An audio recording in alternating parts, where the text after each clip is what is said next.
నీ boy friend తో వస్తాయి. సుచిత్ర టికెట్లు అయిపోయినాయి అంటే ఇప్పుడు ఎలా? అక్కడ చంటినాడు అడుగుదామే. ఇంత ఇంత గొడవ కూడా రాకూడదు చెప్తున్నా ఏంటే. చంటి అయితే ఎలాగైనా టికెట్లు అరేంజ్ చేస్తాడే. ఏ సినిమా చూడకపోయినా పర్వాలేదు, అతన్ని మాత్రం టికెట్లు అడగద్దు. అబ్బా నువ్వు ఉండవే. చంటి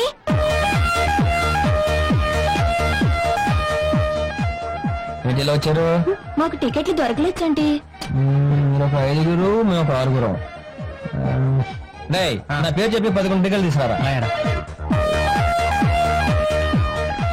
చూసి గుండెకినా దాదా తాగబడలేదు, చొరబడతావు.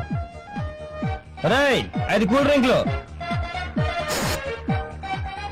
మంది ఇదంతా. ఆ టికెట్లు ఏమన్నాడు? నా పేరు చెప్పేవాడికి నీ పేరు చెప్తేనే ఏమన్నాడు? మందే ఇదంతా. ఒక్క నిమిషం, ఐ హర్టెడ్.